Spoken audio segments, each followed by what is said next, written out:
అందరికీ నమస్కారం.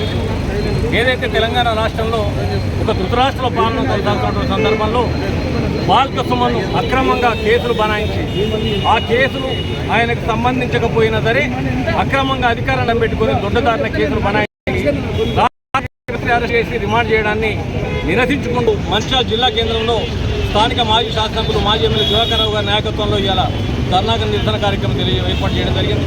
దాంట్లో భాగంగా మేము డిమాండ్ చేస్తూ ఉన్నాం. నిజంగా ఈ ముఖ్యమంత్రి కనుక చిత్తశుద్ధి ఉంటే తెలంగాణ వ్యాప్తంగా సబ్బండ వర్ణాలు నిన్ను తిట్టని బూతులు లేవు, నిన్ను క్షమించని విధానాలు లేవు, నిన్ను నీ కుటుంబ సభ్యులను తిడితేనే ఆ బూతు అనే పదానికి ఒక సంపూర్ణత చేరుకుంటుందనేటువంటి పరిస్థితి రాష్ట్రంలో నెలకొంది. ఇలా రాష్ట్రం అంతా నిన్ను అమ్మనా బూతులు తిడుతూ ఉన్నారు, నీ పాలనను తిడుతూ ఉన్నారు, నీ మంత్రులను తిడుతూ ఉన్నారు.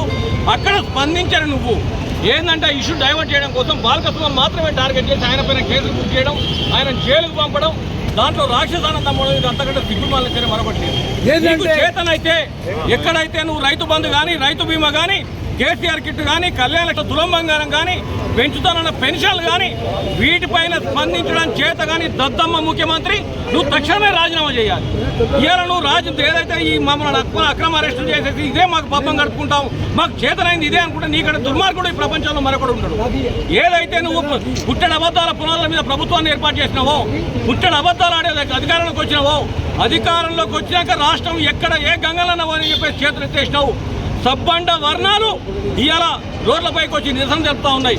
నిన్న మొన్నటిదాకా నీతులు చెప్పిన బండి సంజయ్ కొడుకు విషయంలో ప్రభుత్వం ఫోర్స్గా పనిచేయదు, బండి సంజయ్ నీ కాలు మొక్కుతా నీకు నువ్వు తీసుకొచ్చి భగీరథను మాకు అప్పయ్యమని చెప్పేసావు. మరి అలా ఏం పుట్టిందని చెప్పేసి ఎగిరెగిరి నువ్వు బాల్క సుమన్ అరెస్ట్ చేయాలి పంపుతావు. నీ ప్రభుత్వం ఫోర్స్గానే పనిచేయనప్పుడు బాల్క సుమన్ అరెస్ట్ చేయడానికి ఫోర్స్గా పోతావు. అదే బండి భగీరథను అరెస్ట్ చేయమంటే మాత్రం నీకు చేతగాని చేతెత్తుతావు. ఒకవైపు నువ్వు అరెస్ట్ చేసినా అంటావు, ఒకవైపు ఏమో బండి సంజయ్ నేను అప్పయ్యప్పినా అంటాడు. అంటే ఈ దిక్కుమాల ప్రభుత్వంలో ఏది ఎటుపోతుందో అర్థం కానటువంటి నీచమైన పరిస్థితులు నెలకొన్నది. కాబట్టి ప్రజలందరూ మేల్కొనాలి. ఈ అక్రమ అరెస్టులకు భయపడి ఏ రోజు మేము వెనక్కి పోము. ఖచ్చితంగా అక్రమ అరెస్టు మమ్మల్ని ఇంకా యాక్టివ్ చేస్తూ ఉన్నాయి తప్పితే వెనక్కి పోయి కేసీఆర్ గారి నాయకత్వంలో ఇప్పటికే నేను ప్రజలలో దోషిగా నిలబెట్టినాము. రాబోయే రోజుల్లో నీ ముక్కు నేలకు రాయి అని చెప్పి హెచ్చరిస్తా ఉన్నాం. జై తెలంగాణ.